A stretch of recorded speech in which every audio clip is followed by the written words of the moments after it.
Hey, it's the Productize Podcast. My name is Brian Castle. Thanks for tuning in today.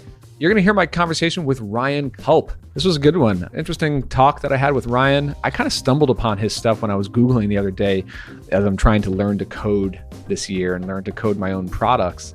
And he wrote a really great article all about that really caught my attention. And once I started reading that, I started digging into everything that he's been working on. And man, he's working on a lot of stuff. So he's the co-founder of Fomo, which is like a social proof app kind of thing. Pretty cool, growing really fast this year, among many other interesting side projects, if you will. And so, yeah, it was just a really kind of far-reaching conversation with Ryan. We covered a lot of stuff from how to learn to code, his story of how he figured it out on his own, and how he just gets into all these random projects and business ideas and launches them quickly and all that kind of stuff. So yeah, without further ado, here's my conversation with Ryan Kulp. Enjoy. All right, I'm here today with Ryan Kulp. Ryan, how's it going? Going well. Thanks for having me.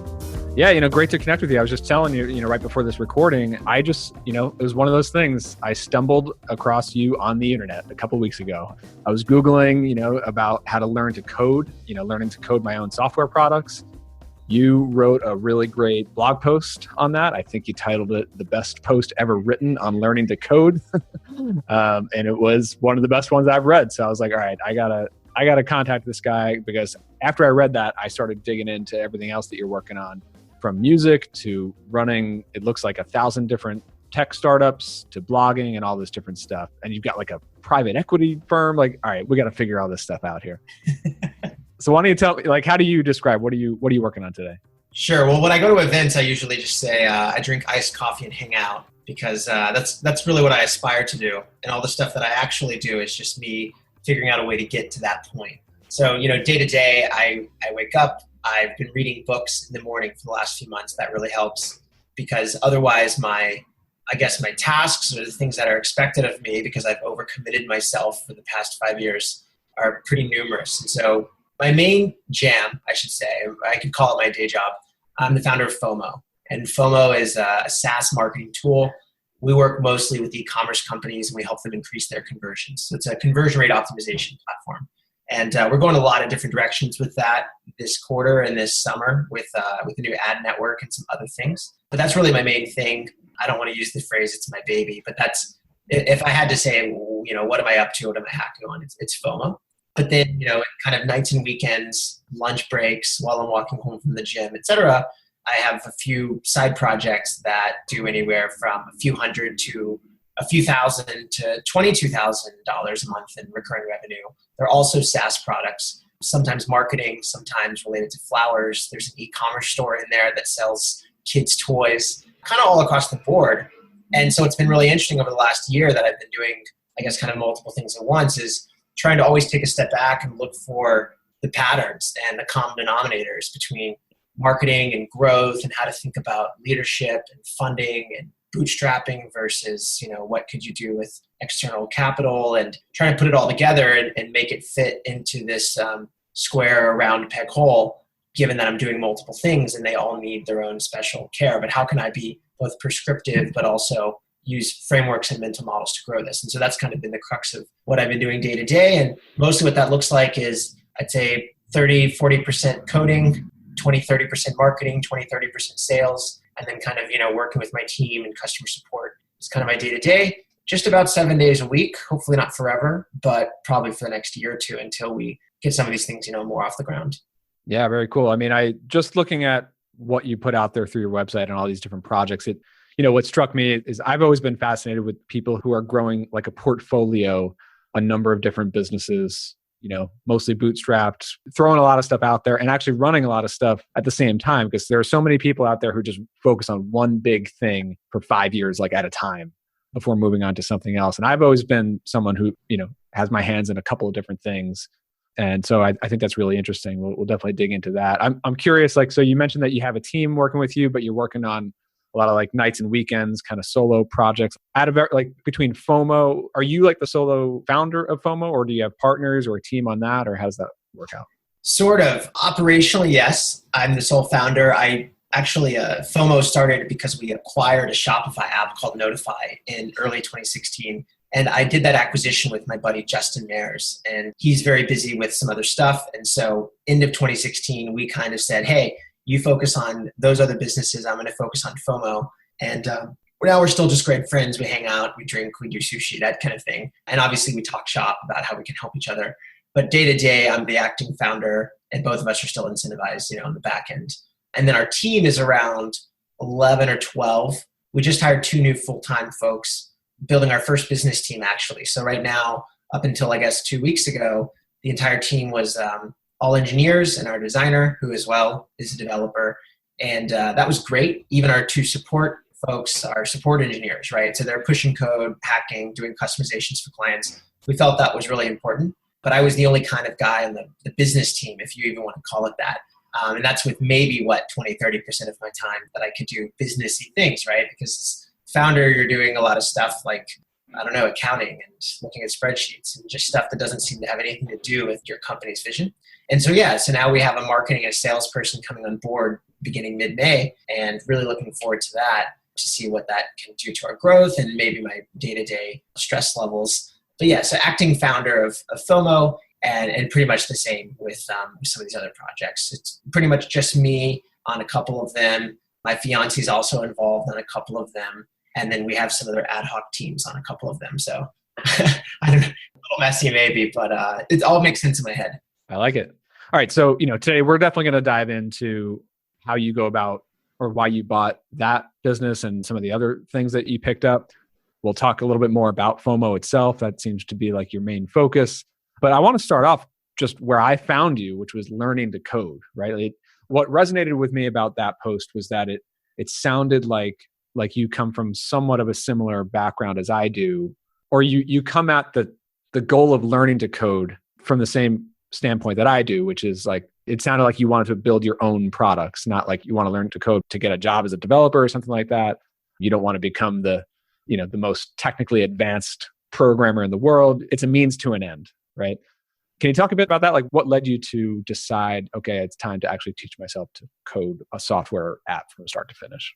Sure. So, just in general, my career, it's been only 6 years. I'm 28. I started, after college as my first full-time role, and it happened to be in tech. And then I happened to kind of enjoy it. So then I did another job in tech. And then I felt, okay, I guess I'm in the startup scene. Why keep looking? This is working out. I get to wear my t-shirts and my Vans. So I'll just keep showing up. And generally, I'm a very impatient person. And so my roles were marketing. And the first marketing job was kind of glorified marketing. It's kind of customer support, maybe sending some newsletters through MailChimp and A/B testing subject lines, but nothing crazy, something I think a college could do. A college could probably do a better job than I did, frankly. And my next job was a little more involved, kind of maybe oversold my abilities, and then had to Google around, how do you SEO? How do you AdWords? How do you do this? And that's, I think, a lot of marketers, learn anything really in digital anyway. And throughout that process, and again, before I got into tech, I've just been really impatient. I want to do something. I want to do it right now. I want something, whether it's like I want to purchase something, I'd rather go to Best Buy and buy it now than save $300 and get it on Amazon in 3 days. I just don't care. I totally relate to that. I let these interests consume me. They become my personal identity. And maybe it's only for an hour if it's a task that only takes an hour. If it's like, I really want pizza right now, so I'm going to go to the only Little Caesars in Manhattan, which happens to be at Harlem at like 1/10, because I really like the commercial I just saw on Hulu for bacon wrapped crust, then I'm going to do that at 3 a.m. And I've literally done exactly that. So I'm not really just making this up. I just get consumed and I identify with my internal, I guess, desires. And sometimes those are really silly, right? Like pizza, but sometimes I think they're a little more lucrative or useful for my career. And so that's how I got into coding. It really is that I was a marketer and I had, try to come up with wacky ideas. You try to come up constantly with lean ideas that will allow you to get the attention of relevant audiences for as few resources as possible, right? And so, it's easy to generate traffic if you have money, right? Anybody at a big company. That's why I would probably never hire someone from a big company, a marketing role anyway, from a big company. It's because their first day, they're just going to say, well, what's my budget, right? They're only powerful to the degree that their budget allows them to buy clicks and demand attention from people with dollars. But where it gets really interesting and a lot more difficult is, how do you get people's attention without paying for it? How do you get people's attention without blowing up their Facebook timelines, without showing up at the top of every ad results for, Google search? And that's where it gets really interesting. So that's the types of marketers I try to recruit. And that's the type of marketer I try to become. And so as I got into doing some wacky stuff, and I don't really ever call myself a growth hacker, but other people give that title for. Well, I guess what you're getting at there is like build something interesting and noteworthy that get people talking without having to run ads to it, basically. That's right. And a lot of times where I think the growth hacker thing has some merit, the term, is that what it's really doing is it's a little bit conflation, but what it's really doing is combining two disciplines, this engineering as marketing, this concept that you can build something once, right? Maybe that's writing code, and then it scales infinitely. So if you're a marketer, you could, for example, offer, free headlines, right? Send me your URL through this Google form, and I will write back 5 headlines that might work for your homepage. And then if you like that, you can hire me, right? But that's really unscalable. And we think about scale a lot in tech. So if you're a marketer and you have those same concepts of how can I add value to someone and give them like a free headline equivalency, but not physically have to personally make all these headlines, you might build something like a cold email generator. Right. So I built this cold email generator tool that lets you pick a bunch of drop downs and choose who you're targeting, CEOs versus managers and whatever, pick some kind of variables, and then boom, it spits out a 5-touch cold email campaign. And so that's just an age-old marketing concept, right? Or as Gary Vee says, give value, then ask for their business. But when you add code to it, or when you couple it with code or quote unquote automation, maybe it's not code, maybe it's just a string of 7 Zapier's apps. Suddenly now you can help a lot of people really quickly. And then when you multiply that traffic, that engagement, I've helped 30 people instead of giving 2 people headlines, times multiply it by some conversion rate, and that equals your business health, your revenue or whatever. Suddenly marketers are going, wait a second, I'm putting 2 and 2 together here. I already know how to maybe craft messages. I already know how to get people's attention, but I can't really scale it, right? So what is the closest kind of tangible personification we have in technology to scale? It's code. Right? It's buttons that do a certain thing every single time you click them. And so that's how I got into coding. Was I was constantly creating things that I wanted a developer on my team to do. Hey, if I could pass in like a query param first name equals Ryan, and then go to this customer referral landing page, then when someone lands on the referral page, it would say, welcome Ryan, click here. And then our conversion rates, I could come up with the ideas conceptually. And I think I was okay as a product person to wireframe them and literally mock it up and try to understand some vernacular. What are query params? What are all these things? But I couldn't do it. And, execution's, it's kind of like that 90-10 thing, as they say about film. The first 90% takes 90% of the time. The last 10% takes 90% of the time. And that's how technology is as well. You have these great marketing ideas and you have to execute them. Did you do that? Like before you started to learn to code, like did you actually try to hire developers to build out your ideas? Because like that's something that like I've done for years. I've become pretty good at designing and wireframing and writing up specs and hiring people for various roles and outsourcing and managing people. But then still it's like I got to wait for it to get done, or I got to wait until I have the cash flow to invest in a big development project or something like that. And it was that impatience of being like, I know all the pieces. I just want to design it, conceptualize it, build it, launch it. Like, how did you make that transition from like not knowing any code to like deciding to code it yourself instead of outsourcing it? Sure. Well, some of it, I guess, thankfully for me, not so much for past employers, was someone else's expense, right? So the first couple of years I was in tech, I had a full-time job. I also did some freelancing on the side and yada, yada, yada, but all of 2013, all of 2014, those were my first 2 years in the job market. I graduated college in 2012. I had a full-time job. We had some developers. We had maybe a little bit of budget, and I had an email address. So I could kind of pitch ideas and see what happens. So I would say the first 10 or 20 or even 30 instances of here's a specific pointed marketing idea or marketing goal, and here are the development requirements to help achieve the goal. I would say the first 10 to 30 of those instances, it wasn't really on my dime when it maybe didn't go very well or didn't go as planned or went way over scope. Maybe it worked, but immediately there were security issues. Maybe it worked, but immediately there were, some other type of costs or opportunity costs, right? And so that was great. Essentially, my employers invested in me. I don't know if they thought of it that way at the time, and I'm very grateful to them, right? So all these companies I'm talking about, I'm hanging out and drinking and, with all these guys and these founders all the time. So I hope they listen to this. And then I would say the next few, I'd kind of sharpened a few edges in terms of like, what is a spec and what is scope creep and some of these big ideas. because that's what kills a lot of tech projects. You run out of money, you run out of funding, the scope goes crazy, you suddenly need to re-architect like the data model halfway through, or you didn't account for something. And so I got that kind of education by doing on someone else's time. Then around 2014, 2015 was when I started to venture out on my own and say, okay, here's an idea. Let me go on, Odesk at the time before it was Upwork combined, and let me find someone and interview them. But I still wasn't very good at it. I mean, I found some people, even Americans, I found local New Yorkers who could come over and I would feed them beer and pizza once a week, and they would kind of hack on my ideas. I gave them equity. I did what I could, but I wasn't making much money. I really couldn't do much. They had to be really intrinsically motivated. And I think I found that I was better at intrinsically motivating people than actually giving them technical direction. And it all kind of came to a point when, I think summer 2015, I was working with a guy who was sort of my co-founder, and he was our technical person. He was a very good engineer. And I kind of got on his case about something that we were working on not being done. We were working on a Shopify app, and we were working on a few widgets and tools that to me just sounded like, yeah, once we launch, we'll get all these users and we'll sell them for $10 a month. It'll be great. And he basically screamed at me and said, Ryan, you don't know anything about technology. And there were some expletives in there or whatever, but that kind of bummed me out. But I thought to myself, well, what words out of what he's saying is actually true? Right here I was 25 at the time, and I've been in tech 3 years. I'm thinking to myself, yeah, I'll probably stay in tech for my career. I'm not going to suddenly go to Deloitte or do something like that. And what out of what he's saying is true? I can talk about products and interfaces, and I know some of the buzzwords, and I know some of the acronyms, but there's something to what he's saying that is actually unfortunately accurate. I don't really know what technology is. I don't really know what programming languages are. I don't know what framework. How is it built? Why is one thing more complex than another? Yeah. Why does front end versus back end?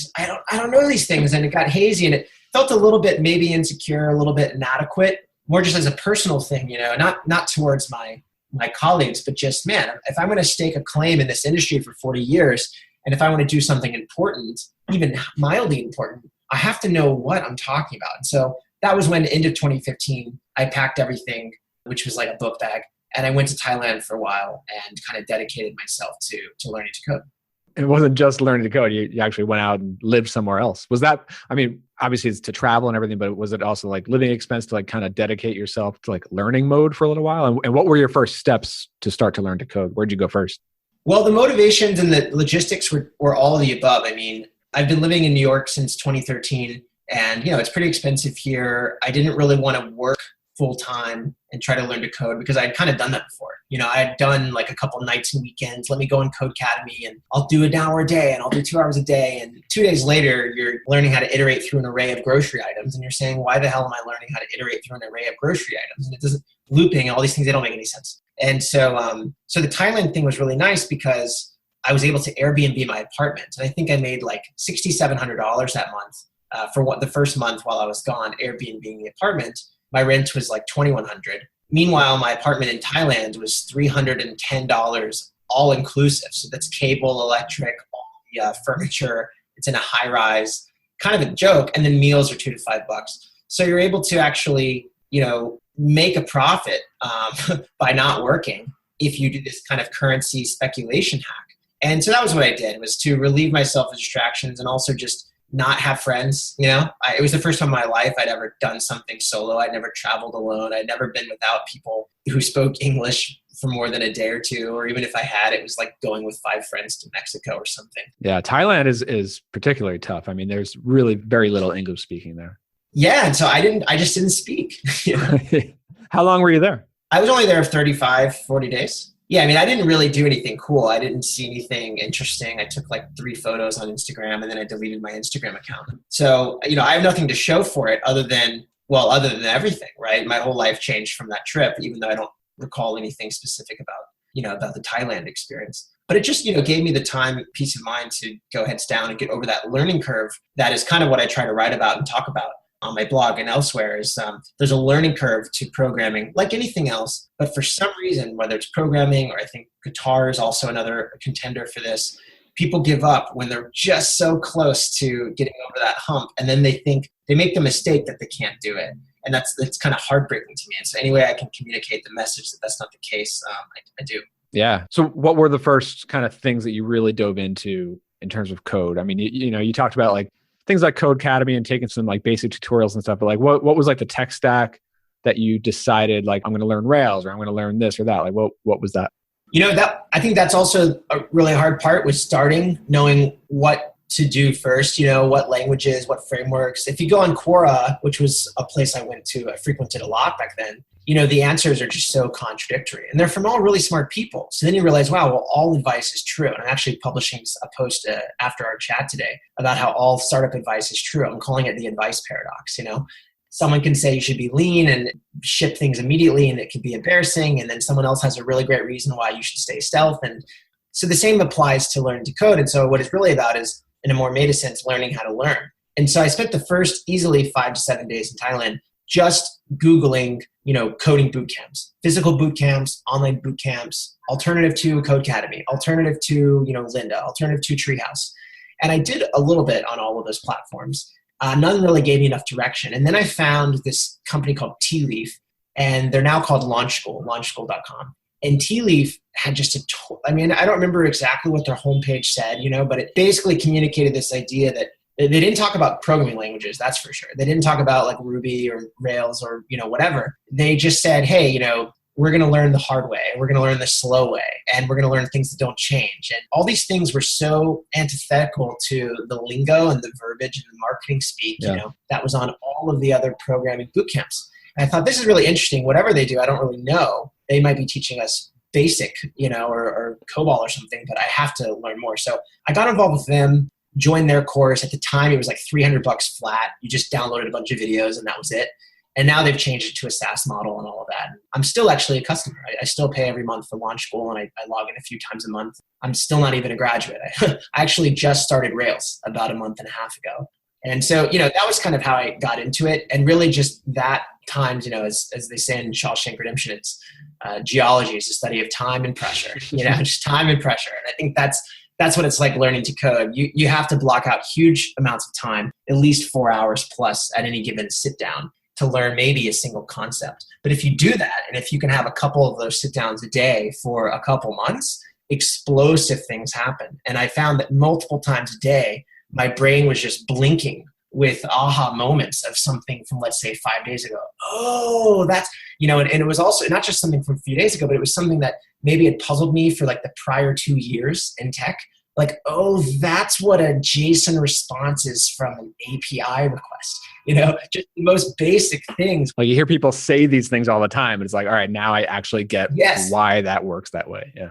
So what were like some of those first, not just aha moments, but like how soon into this process of daily coding, learning sessions before you were actually able to build like not just a basic function, but like a real application, maybe not a totally like production ready app, but like something that's like pretty cool that you could like launch? Yes. I think within 5 to 6 weeks, and I could double check, I wrote a blog post about it, I think called Ryan Goes to Thailand. I'm sure if you search Ryan Goes to Thailand, I'd be the only one that shows up, hopefully. And I linked to each of the five or 6 or 7 projects that I did while I was in Thailand. But I would say within 4, 5, 6 weeks, I was building and deploying production apps to a server, hooking it up to a .com, branding it, that kind of thing. Obviously, these were basic. Obviously, I was using like Bootstrap versus, anything I could have dreamed up on my own in terms of design. But I think my first project was called Is Palindrome. And I'd have to find out what the URL was. But I did buy a domain, and it literally let you type in a palindrome, and it would check if it was a palindrome and then give you a score. And then there was a public leaderboard. And then I learned very quickly, because I launched it on Product Hunt, that people would just Google, longest palindrome in the world, which is like 30,000 characters or something retarded. And they would paste it in. And so then I was able to security and vulnerability, and like, let me now blacklist. Let me go. Now I need to learn about that. Yeah. So now it's like, it tries to give you like Easter eggs, like, oh, that won't work, if you try to type in the longest palindrome, and I don't know, silly things like that. But that was the first app I did, and I shipped it. And by putting it on Product Hunt was really interesting too, because you immediately get hundreds, if not thousands of people going to the website, signing up, you're looking at your Google Analytics live view. And it goes back to what we talked about before, which was like, I could have just offered someone, a headline, headlines as a marketer, and I could have gotten paid and I would eat forever. I would eat until the day I don't want to do it anymore. But if I could build a headline generator, then the ideas just explode. And so palindrome was a silly, silly idea, but that's what got me into it. And yeah, I think I launched that before I even came back from Thailand. Nice. So like, was your goal with all this stuff, like to dive into code, to build these small projects, like was your goal or is your goal still to like be the lead developer architect of your products? Or is it to acquire other products that you could then go in and update the code yourself? Or is it to be able to better hire a development team? Like maybe all of the above? Like what are your goals for getting into code yourself? Well, getting into it, I was 25 at the time. The people I had been working with, the jobs, a lot of them had been coding since they were 11 or 12. And so I think that was another thing that kept me from getting into it. I mean, I guess I got into it early enough, right? I've now been doing it 2.5 years, but that's the thing. I mean, I'm in my 30s. That's what has held me back. Like, cause I've been like a professional level front end person for a while, but the back end dev, I was always like, there are people who've been at this for so many more years than me. It makes more sense for me to just hire them rather than do it myself. But now I'm coming around to the idea of like, you know what, I should just invest the time in becoming like full stack product, Yes, I think so, because frankly, we learned the term CRUD apps, right? Create, read, update, destroy. And it's almost depressing, but also encouraging and inspiring when you realize that the biggest products in the world are all just CRUD apps, Anyone can build, in a lot of these Rails 101 courses, for example, you learn to build a clone of Reddit. You build a clone of Airbnb, you build a clone of basically barnesandnoble.com, and you build a clone sort of like a Facebook quasi-Twitter, a live news feed with photos and updates. And once you do that, you go, wait a second, obviously there's incredibly talented engineers working in all these companies, and they're doing all kinds of stuff with algorithms and, data science and blah, blah, blah. But they didn't get there doing that. They got there just getting lots of users on a novel idea that was a reverse chronological feed. And then they had to iterate from there to keep the server from exploding and, pagination. But all those things are so iterative that by the time you have to tackle those challenges, it's not really that overwhelming. Just about every technical challenge, if you boil it down to a small enough product, has already been solved. You want to do amazing fuzzy search. Well, there's Elasticsearch and there's open source libraries, and now there's Algolia, which is fuzzy search as a service. I mean, that's the thing today. Like there are so many frameworks and open source projects and things that you can, string together. If you know the basics of coding, you know how to put these pieces together. You don't have to build everything totally from scratch. Exactly. And look, there are people doing things that I will never probably be able to do. Let's say like you're working in VR or you work at Tesla, right? I'm reading Elon Musk's biography right now, and autobiography. And some of these engineers are so talented, but the thing is I don't ever want to be them, I don't get a kick out of writing code that begets the need to write more complicated code. I like making money. I like adding value to people. And frankly, we're still in this amazing Wild West period right now in 2018 where you can create an app that simply creates and destroys records in a database with a nice, a usable interface. And that is enough to add incredible value to people's lives. Look at every CRM. A CRM is an amazing example of this. Salesforce is a multi-billion-dollar company. It is literally names and emails strung together. It's a spreadsheet in a UI. That's, And it looks terrible. Right. Like Salesforce is ugly. But the thing is that's still a 0 to 1 for the average use case. There's a lot of use cases where all people really need is a certain way to add names and whatever into a database. And that's really encouraging to people getting started in programming. And if you look at the best engineering talent in the world and say, well, I'll never be like them, it's like, that's just not the point. Depending on your goals. If your goals are passive income, if your goal is to not have a boss, if your goal is et cetera, then none of that matters. So let's talk about this private micro equity fund, MK.XYZ. What is it? How did it start? Tell us about it. Sure. So I guess I'll kind of blur the two together. There's MK.XYZ and there's forkequity.com. MK is with Justin, who I acquired Notify with, that Shopify app in 2016 and turned into Fomo. And then Fork Equity right now is myself and my fiance Hideko. And we're growing a team for that on the operational side. But what both of them are seeking to do is we're looking for, I guess you could call them apps.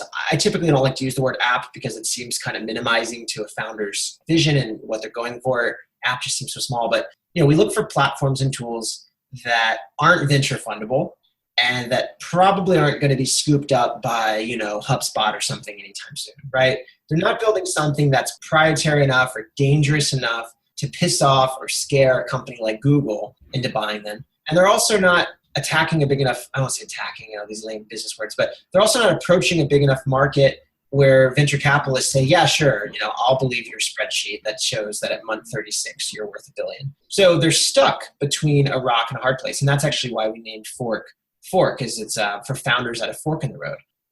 If you're making, let's say, $15,000 a month on your solo software business, maybe it's SaaS and you charge, $30 a month and you have 5,000 customers. That's really great. You're top 1% of America, and even being in America at all, you're top 1% or 5% of the planet, right? But if you're making 15 grand a month and it's just you're working pretty hard, you're pushing some features, you're doing some marketing, you're doing some customer support.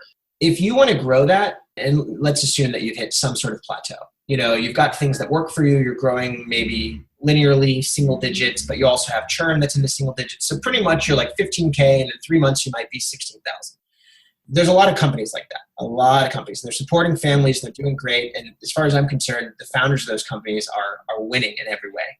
But if they're really ambitious and they want to have a company one day that does 50 grand a month or 100 grand a month or much more than that, they have a couple options. They can maybe raise venture funding, but they can't because we've already kind of classified them as not venture fundable. They're very niche. Or what they can do is take the ultimate risk, which is you build a business that makes money. You're making all the money yourself. You're paying every dollar to yourself besides your server costs. And then you say, hey, I'm going to spend this 15 grand a month on talent. I'm going to hire another engineer for 5, 6, 7, 8 grand a month. I'm going to hire a support person for a few grand a month. And I'm going to hire maybe a marketer consultant for a few grand a month part-time. And now, next thing you know, you might be able to build that business faster than you were doing it before, but you're going from making 15,000 a month to making 0 a month. So now you have to hope that your new 3-person part-time team not only gets along and does the right thing and that they don't steal from you and whatever, and that you can manage them and keep them motivated, but you have to hope that maybe within 6 to 12 months, they get you double your revenue. So now they get you up to 30 grand a month, which means what? Now you're just back to personally making 15 grand a month. So it becomes this fisherman's parable, right? With the fisherman who's hanging out and the executive says, why aren't you fishing more? And then why would I do that? Well, then you could buy boats. Why would I do that? Well, then you could buy ships. Why would I do that?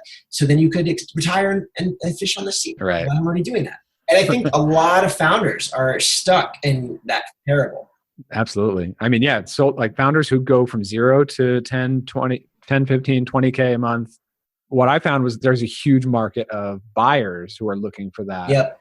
For that level now, especially in SaaS. I'm curious, like, how did you get into that, right? Like, how did you decide to buy the first app with your partner? And was that the beginning of this like equity fund idea, or how did you get into that? When we got the first app, Notify, it felt like an anomaly. It felt like we had hit the jackpot in terms of finding the person at the right time, the original founder. We were both literally in San Francisco that week, so we were able to meet for dinner. So many things lined up. And he was obviously just incredibly friendly. And I'm actually hanging out with him next month. I'm going to visit him in Australia. And I haven't seen him in a few years. It felt like, okay, that was really great, but there's no way that could be replicated, right? This was a once in a lifetime chance. We were all in San Francisco, and this is just how things happen out there. But then as the first year or so went by, we got to know more founders. We got involved in some of the community at like MicroConf and other places. You realize there are a lot of people like him, and they're all sleeper cells, right? They're not in TechCrunch. They're not on Crunchbase. They're not on AngelList. They're obviously not hiring because they're keeping the money for themselves because of this fisherman's parable paradigm we just talked about. But they exist and they're all over the place. And so when we realized that, we were able to kind of couple that confidence in that sort of case study with having done it once and kind of just started lightly doing, I guess you could call it deal flow, right? Just we saw a company, maybe on Product Hunt, maybe on Indie Hackers, we'd reach out. Hey, I really love what you're doing. And this was always genuine, right? We didn't never automate this with cold email tools or something. Personal outreach. Hey, I love what you're doing. Are you open to a conversation about selling it? And a lot of people don't reply, or they reply and they say no, and because they're told by Paul Graham essays that you should never reply to biz dev people. Or they reply and say yeah, and they gave some, what I think is a ridiculous number. So, the conversion rate on acquisitions is obviously very low too, but probably no better than websites actually. But if you do it enough, you can imagine that we've gotten a few deals done, which means we've probably talked to dozens, if not over 100 companies to get that 2-3-5% conversion rate. And there's many of these companies. Once you have, I think the confidence is the most important ingredient of doing it once. Suddenly all of these possibilities open up to you. Like you might listen to this podcast and say, well, I really want to buy a company I think I could grow on, or I know a little code, I know a little marketing. If I just had a tool that did $1,000 a month or something like that, and it was mine, I could do it, but I don't have X dollars to buy it. But even that, right, this thing called seller side financing.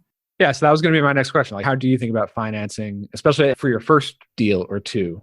We all think, I think a lot of us think about buying and selling companies as these big cash, windfalls, right? I sold my company to Amazon and I sold for 100 million. And then the average spectator just listens to that and says, wow, he made 100 million, or maybe he made 80, 70 million after tax. But really there were investors involved. So then you maybe own 20%, so you got 20 million in tax. And then, you realize your CPA told you should parlay some of it into your next venture to save and, deferred tax for that. And then Amazon wanted, 25% to be in stock. And then they said there's a 2-year holdout period. So you have this kind of golden handcuffs thing. And so you would put all these bits of reality together. You realize that acquisitions are hardly ever just a cash influx, the day that your announcement goes live on TechCrunch. And not all founders know this, but part of our process has been walking founders through the kind of scenarios where, hey, look, you're making $1,000 a month now. You maybe have $200 a month, let's say, in costs. And that's really low, right? We talked to a guy this morning. He's doing $800 a month. We actually made him an offer. He does $800 a month. I won't say his business name, keep it private. But his expenses are $833 a month. So we can't do that. So you were really looking at like the really low level revenue businesses. So low or high, again, one of our companies does. Fomo did $95,000 last month in March. And one of our companies did $23,000 or $22,700 last month. And we'll do $23,000 this month. And then one of our companies does a few hundred a month and one of them does. No, but I'm talking about like at the time that you acquire them. So at the time we acquire them, yeah, sure. We're open to anywhere in like the 1 to 20K a month, let's say. But if a company does $1,000 a month and they have 200 expenses, which is pretty impressive, that's just a server, maybe a MailChimp account. You can't afford much for $200, with tools like Drip and all these guys, they're now $50 a month, right? That's the introductory fees. even FOMO, we started $29 a month now. We used to be $12. You go, well, all right, well, in a year, you'll make $800 times 12. You'll make $9,600, but you're also going to spend hundreds of hours. So you're working for $7 an hour. Right? I could give you a year and a half, maybe even 2 years worth of all the money you're going to make upfront in a check or 2 or 3, a month or 2 or 3. Then suddenly you're able to buy a company where you might pay out personally a few grand a month for some few number of months. Maybe most of that cash is hopefully coming from existing revenues. So you're kind of working for free. And then by the 6, 8, 12, 14 month mark, and that's a lot of benchmarks in there, you've paid it back in full. And now every dollar's profit. So where it comes down to is, can you afford that period? It's not so much about thinking, do I need $100,000 in my bank account to buy the business? Because you can figure out a seller side financing where they're getting paid and all of it's good. So have all of your deals been that, like the seller side financing, or have you done like bank financing at all for these things? We've not done anything with banks. We've tried. We've talked to we've filled out long applications for SBA loans. We've talked to banks. We've talked to startups that specifically do startup kind of bank funding, right? So lighter capital and some of these types of companies. And they're all sort of like Prosper or Lending Club, but for businesses. The rates are pretty high, like 8, 12, 15, 18%, kind of just shark loans. Don't really recommend doing that. You're basically, you're going to pay so much in interest. But if you can do a business where, let's say a business is $1,000 a month and you can buy it for 15 grand, and there's 200 a month expenses. So really you're buying it for like 2 years profit. If you can out of pocket pay a few hundred a month, you can make those payments to that founder as long as you're willing to work for free. And assuming you're able to grow it a bit, maybe by the 8-month mark, you've actually already doubled it to $2,000 a month and now you're done. And so that's kind of a model we've taken, but we've also bought things outright cash, and we've even sold a couple small businesses. We sold a business for $30,000 a couple months ago, and that's in 4 payments of $7,500 a month. And we've done 3 payments so far. They've been on time. Everything's groovy. And their offer was actually $20,000 up front or $30,000 over 4 payments. And so that's the same kind of thing we'll do. We'll offer a significantly lower amount in terms of the percentage difference as an upfront payment. And people who don't care too much, they say, yeah, sure, I'll just rather take more money over time. So if you really focus on the smaller deals at first, you stack up a few of those, you get some ROI, and then you can get into the higher deals and still do it all with in seller financing. It's really, so there was a previous episode of this podcast a couple months back with JD Graffam, who we talked all about this kind of stuff. He's been really successful with this sort of model. So if you're listening to this, you're interested, you should definitely check that one out as well. What kind of criteria are you looking for in a business to buy? Like, are there certain check marks that you're looking to hit for you to consider buying it? I really like when something was the first to market, because I think that means the founder was really onto something and they had a vision and they weren't just a Me Too clone, copycat competitor. Those types of founders, just in the archetypal sense, I think are the worst people in technology, who just sees that something is working elsewhere and they think that they have this like audacity to say, well, I can do it better. They rarely actually do it better. The first to market, or the first couple companies, let's say to market, to be a little more generous, usually do it best, right? Competitor number 30 who says, I'm going to do it better, they don't actually mean that. They just mean I'm going to do it cheaper. And when you do something cheaper, you never do it better. Rarely. There's like Walmart. That's one example. Cheaper is better, right? Amazon, one example where cheaper is better. Those are as Nassim Taleb says, the exceptions that confirm the rule, right? So most people, they compete, they just mark down the price, they offer a subpar product, they capture customers who are less sophisticated, which is kind of okay for the bigger companies who are more serious, to not have to deal with those clientele. And I really don't like those kinds of companies. If it looks like they're the 10th to do something. But the companies we've bought, we bought this slime company. It's basically toys for kids. They were the first to do it. We bought an app called Cross-Sell on Shopify. It shows related products. They were the first to do it, and they call themselves Cross-Sell. So they have a really incredible cross-sell, app store link on the Shopify app store. They were the first to do it. Fomo, previously called Notify, first to do it. We just bought a flower SaaS invoice generator company for florists and event planners.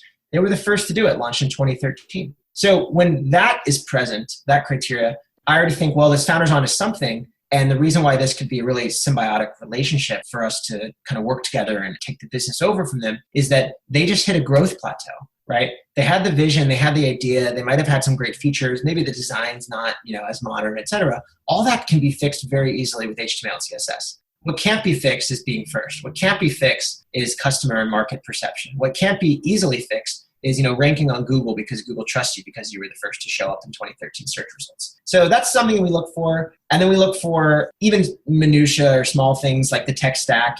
We have a team, a kind of a centralized team and ad hoc teams that mostly do Rails, Ruby Rails, JavaScript frameworks, a little bit of Angular, a little bit of PHP. But we don't want to buy anything that's not in one of those languages. And that's heartbreaking because we talk to a lot of companies that everything's great, but it's built in Go or it's built in Java or something. But we just can't do it because there's no... It would cost too much to pick it up. Yeah, we'd have to rebuild it. And then suddenly it's like, why don't we just build it on our own? So those are some of the things that we look for. And so far we've stuck to it, I think. But generally, SaaS also, B2B also, a little more rational players, B2B than B2C. SaaS obviously helps you get compound growth, predictable revenue. And then what is fork equity? How does that factor into this? Fork equity is sort of an evolution of NK because with fork equity, and this is also why I think it's really great to start with, let's say, even a $500, $300 a month business. Buy it for $2,000 on flippa.com, right? Some niche WordPress blog that has music lyrics. I don't know, something like that. Gets a 50,000 hits a month. Buy one of those just to wrap your head around the process. Make a case study, which is really just a PDF or a blog post announcement. And what you've done to improve it, maybe some screenshots of Google Analytics. Then you can do what we've done with Fork, which is curated a pool of investors, basically angel investors. These are not people day-to-day involved in technology necessarily. They're brick and mortar building owners. They're just sort of angels. They're sort of retired folks. And they're interested in getting in tech, but they wouldn't do it necessarily on their own, right? They don't code. They don't want to code. They don't want to hire designers. They don't want to deal with the industry. We're able to let them live vicariously through us. And now we're able to actually acquire businesses with far less cash out of pocket personally. So now we could actually buy a company, let's say for $1 million with a similar out of pocket expense as if we bought a company a year ago for $300,000. I mean, how does it work logistically? Like I get, like if you go to forkequity.com right now, it's super simple. Very bare. Get the logo, apply to invest. Here's a form. How much money do you want to give us? So what happens after somebody fills out that form? And how do you even find those people? So we've done no outreach really. We have around, let's say, 24 people that we've vetted that are in our investor pool. If the average person even did 10 to 30 grand a deal, we have enough to do, let's say, $1 million deal at any given moment. So we're kind of not motivated or incentivized to find more investors because the more you have, the more questions they have. They want to know about your deal flow, that kind of thing. But logistically, the way it works, it's quite different from any of these other micro PE firms. And the way it works is this. Let's say we buy a company or we find a company, we identify a company we want to buy, we prepare one-sheeters. These are similar, deal flow, pipeline kind of preparation. We share with our investor pool. And what we let them know, is that we're going to acquire the company and we're going to then resell equity. So essentially, we're going to buy it outright. Fork Equity buys the company 100%. Fork Equity then does its own fundraise, as if we were a company from scratch raising from venture capitalists, right? And Fork Equity may sell 10 or 20 or 30 or up to even 50% of the company at a set valuation. That capital is then infused into accelerating the product roadmap, redesigning, growing the business, et cetera. And then on a monthly basis, we pay dividends. But for the first quarter, and those dividends are commensurate with your equity. So let's say we bought a company and we valued it at $100,000 and we're selling up to 50% of the company. So one of our fork investors can optionally, and this is by first come, first served basis for now anyway, they could reply and say, look, I'm in for 10% for $5,000. And they can wire us the $5,000 to the fork account. They'll get 10% equity. That entitles them to obviously influence and any ideas they may have. Every month they'll get 5% of the net earnings as a dividend wired back to them. And then obviously, if and when we sell the company, they'll get their 5 or their 10% of that exit as well, non-diluted. And so on the partner side, on our end, we don't take any operating salaries, right? So I code, I do marketing, I do very bad design and wireframing, product, tech, et cetera. I don't get any fees for that, right? So I am an equity holder as well. I might personally own 20% of a company that Fork buys. So I get 20% of the monthly distributions, but I'm in charge, or I'm the responsible person for the development and the marketing and the growth and the product newsletters and the accounting and that kind of thing. And so essentially Fork gets some bit of an operational equity. Fork also buys into the companies, and then some not arbitrary, but different per deal amount of equity we sell to these investors. The first quarter though, the main kind of kicker here, I guess, for the first quarter of any given business, all of that capital that we raised goes into the business. There's no dividends. And the idea there is we want to communicate to existing customers, because these are real businesses, right? These aren't just ideas. They have already customers. They already have people depending on them and paying them. We want to communicate to them, hey, there's sort of new management, right? Imagine the sign over a restaurant that was always kind of okay, but never amazing. It says new management. You say, okay, great, I'll give it another try. We want to say there's new management. Yeah, I mean, customers get the blog posts that say, hey, that this company that I've been using for years has just been sold. Great. It's probably going to, change a lot. Exactly. And that's what we've done the last 3 deals. So the slime deal, the cross-selling app deal, and the flower deal. After about a month, 6 weeks, we had redesigned everything, relaunched it as blah, blah, blah V2.0, doubled the pricing in some cases, or added new products in some cases, different per is prescriptive, right? And that lets the customers know, hey, we're back. And we're listening, and we're going to accelerate the product roadmap and give you the things you want. And then they're very happy, and then they start sharing, and then it's kind of off to the races from there with the new growth campaign. I mean, I got to ask you, I'm sure people listening to this right now, and we haven't even really talked about Fomo, like your main business right now. How do you manage all these different projects? And obviously you have teams and whatnot, and you're involved to varying degrees on things, but even just the logistics of Fork, managing, paying out dividends and deal flow. And I've been through an acquisition process. I know how insanely draining hours wise that is on both the buyer and seller side. So how do you do that and run Fomo and code your own stuff and blog and music? How are you managing all this stuff? Short answer, coffee, Yeah. I mean, my daily routine, I wake up around 8:10 and I go to bed between midnight and 4 a.m. Last night I did some stuff for the Flower app from about 8 p.m. until 2 a.m. I refused to go to bed just immediately after working. So then I watched a show and I went to bed around 3. And today I got up at 8. And so that's most days of the week. I mean, including the weekends, which isn't great, but it's not forever either. So, over the last few months, my fiance, she's been doing more and more of the deal flow, and we've been able to better distribute our tasks where she's subscribed to, let's say, a dozen newsletters of brokerages and indie hackers and growth hackers. And any place that people congregate online to talk about products and side apps and recurring revenue bootstrapped ideas and what tech stack do you use? All these conversations we're monitoring, mostly she is monitoring, and then we're reaching out, and we built a deal flow tracker, sort of like our own CRM. So we try to be methodical about it. And then of course we have templates for LOIs. We have templates for asset purchase agreements. So we try to keep it really simple, really quick. generally when we've gotten in touch with the company and they've responded in kind and said, yeah, we're open to it. Here's maybe a couple of our numbers. We usually make an offer within like 48 hours. We just move really, really quickly because I know that, a lot of acquisition processes can take a long time and that's really draining. And what better way to start to differentiate ourselves when we reach out to these companies? Yeah. I mean, it's a huge benefit. Like, yeah, if we can close in 30 days or less, like that's an incentive, Yep. Awesome. So, I mean, real quick before we wrap up, I know we're kind of running out of time here. So you're doing all that stuff.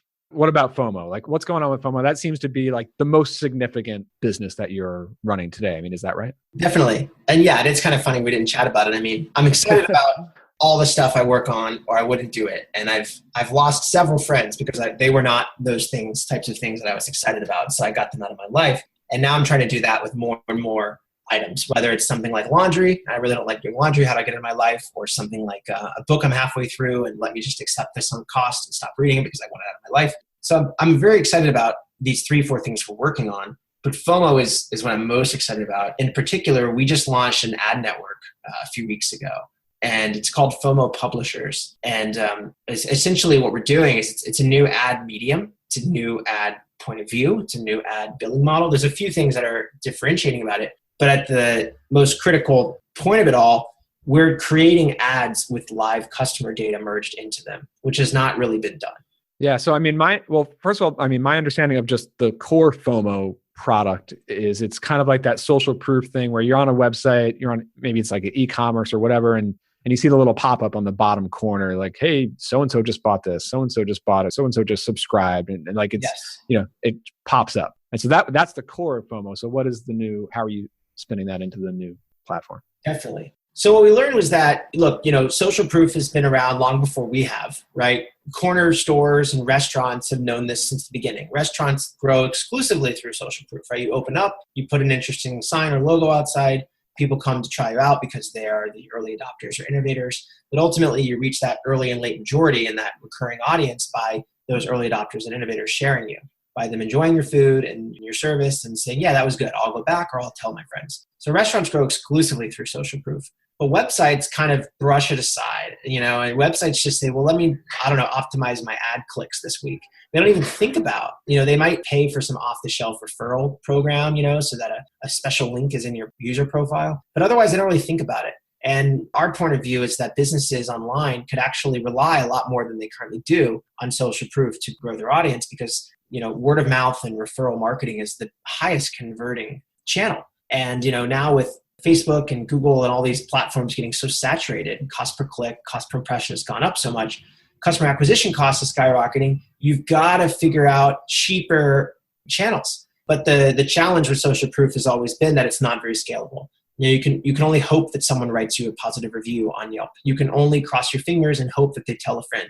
And people have tried incentive programs, and Dropbox has probably the most famous one. But that's why those are considered these amazing exceptions, because they're not turnkey. Not everyone can just do a give and get $5, give and get a free account and have it work. Dropbox, Airbnb, a couple companies have done okay, and that's about it. And so where does that leave the rest of us? And so what we think is that by removing that component of work, of effort from your customers to share you and talk about you and sort of quasi-endorse you, we can actually leverage social proof and sort of automate it and streamline it. So that's what FOMO does. Like you said, our core product, we show recent purchases, customer behavior, subscriptions, et cetera, on your website. That increases your conversions. We give you a dashboard that proves that it increases conversions and all of that. What we realized was that if we zoom out a little bit, it's the same concept. Why should I just show on your baby onesie e-commerce store that John just bought a onesie for his son when that same information that some guy named John in Connecticut bought a onesie for his son would be relevant to a mom on a mommy blogger in California? It's still the same relevant information. She wants to know what other people or parents like her are doing.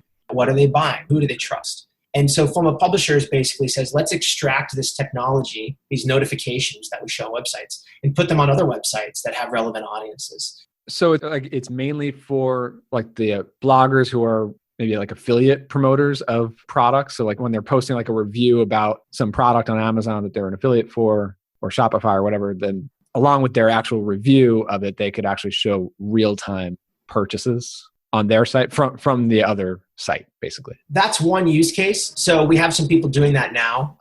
Kettle and Fire, which is Justin's business, very successful bone broth company. They're in all the Whole Foods and lots of different stores. They also sell online. They're using Fomo on their website, but they have a lot of affiliates they work with who will routinely post about Kettle and Fire, sort of quasi-promoted posts. And these posts, it's all about traffic times conversion equals e-commerce growth. And so they can now juice those posts with FOMO notifications off-site, off-platform for Kettle and Fire, but driving traffic back to Kettle and Fire. So that was the nugget or the bit of truth. We thought, okay, this is interesting. But really the bigger vision here is, let's say you're on a TechCrunch article, reading a press release about a new error analytics tool that competes with Airbrake or something. Well, now we can go to Airbrake and other error analytics tools, or even the one that was written about, and we can actually show live signups and free trial notifications on that TechCrunch article. So it might say, hey, do you need an error analytics solution? Consider what CTO at Slack just got, 5 minutes ago. So now suddenly we've built ads that have dynamic data in them. And currently, ads are just mostly lies. Most ads are just like, we're the number one this, we're the best of that, most powerful, whatever. Yeah, this is actually showing real data in real time. Yeah, it's like nobody cares what you say about you. People care what other people say about you. And so, so we're now able to say, here's what, forget our opinion of ourselves. Obviously, it's wonderful. Let's show you what customers are actually doing with our products and services. And so, that's what FOMO Publishers advertisements are doing. We pre-sold several thousand clicks last month.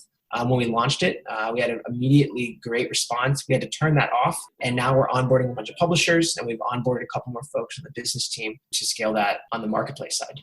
Very cool. Well, Ryan, it's been really fascinating just seeing all these different projects that you're involved with, and just the growth in such a short period of time. Just overall, just really exciting to watch. So I'm sure me and a lot of people listening to this will be tuning in.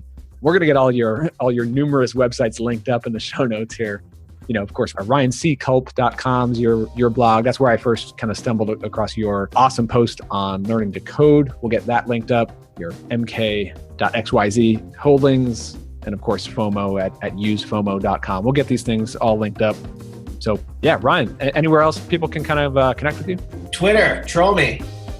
Awesome. At Ryan C. Kulp. Sweet. All right. Thanks, Ryan. Yeah, thanks, Brian.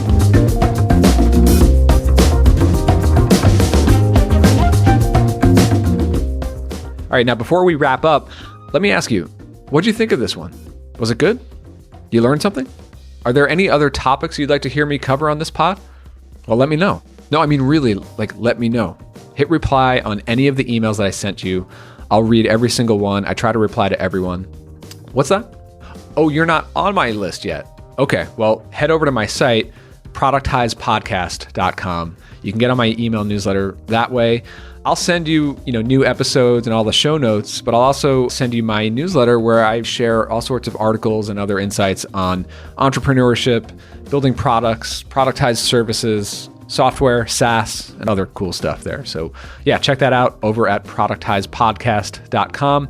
And of course, if you have a minute, I'd really appreciate it if you could head over to iTunes, leave a 5-star review, or at least just 5 stars. You don't even have to leave a review if you don't want to, but that would really go a long way to helping other folks like us find this podcast. So thanks a lot for tuning in. I'll talk to you on the next one.